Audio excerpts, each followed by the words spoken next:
Before I start, make sure to subscribe to my channel for more real-life stories of betrayal, heartbreak, and raw truth. And don't forget to share your thoughts in the comments. I want to know what you would have done if you were in my shoes. It started with a text, the kind that makes your stomach drop before your mind even processes the words. Dinner's ready. Don't be late. Nothing unusual, except the way it landed in my pocket while I was still at work, my phone buzzing insistently. I brushed it off. After all, she always reminded me about dinner.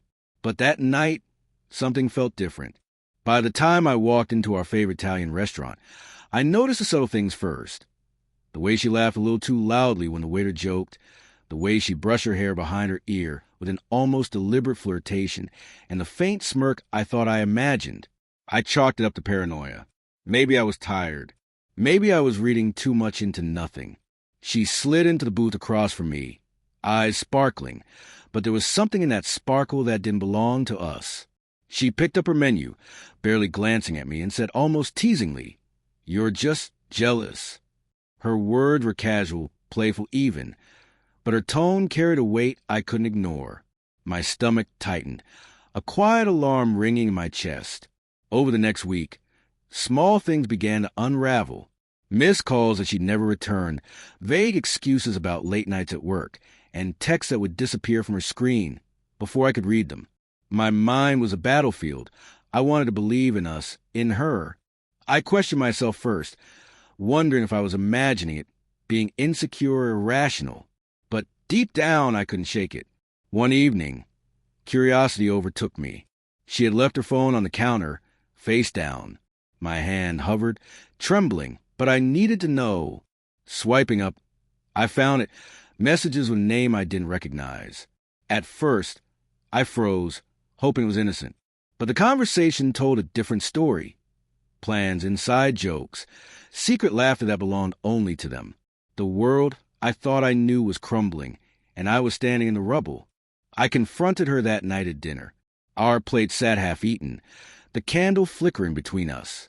My voice was quieter than I intended, yet every word carried the weight of betrayal I now couldn't ignore.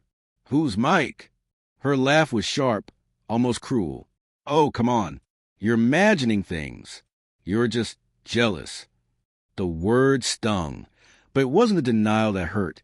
It was the mockery, the way she dismissed what I felt.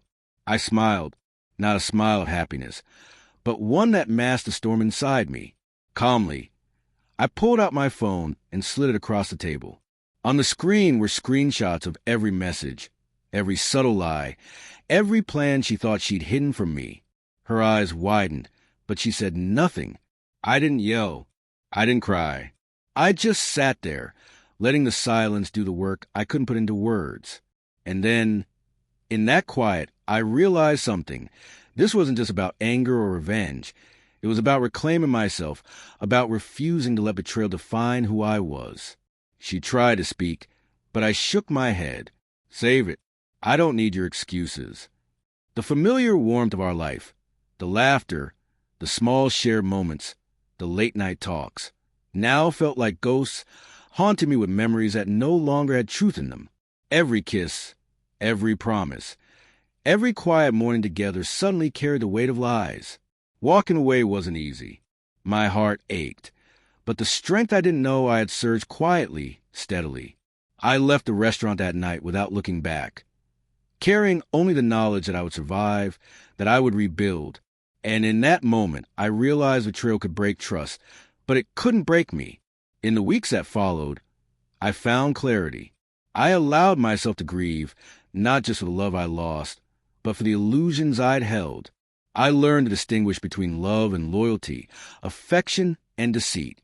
And slowly, painfully, I began to forgive myself for ever doubting the warning signs, for ever trusting blindly. The hardest part wasn't the humiliation or even the betrayal. It was the quiet moments alone, when memories of her would surface and sting like fresh cuts. But those moments became reminders of my resilience, of my refusal to settle for less than honesty, respect, and truth.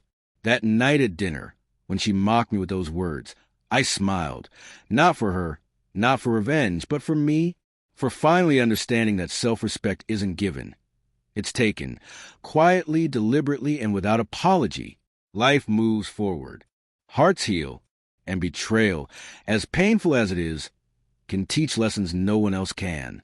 I walked away stronger, calmer, and most importantly, unbroken.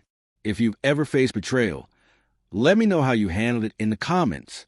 And remember, hit that subscribe button so you don't miss stories that explore the raw, unfiltered truth about love, heartbreak, and strength.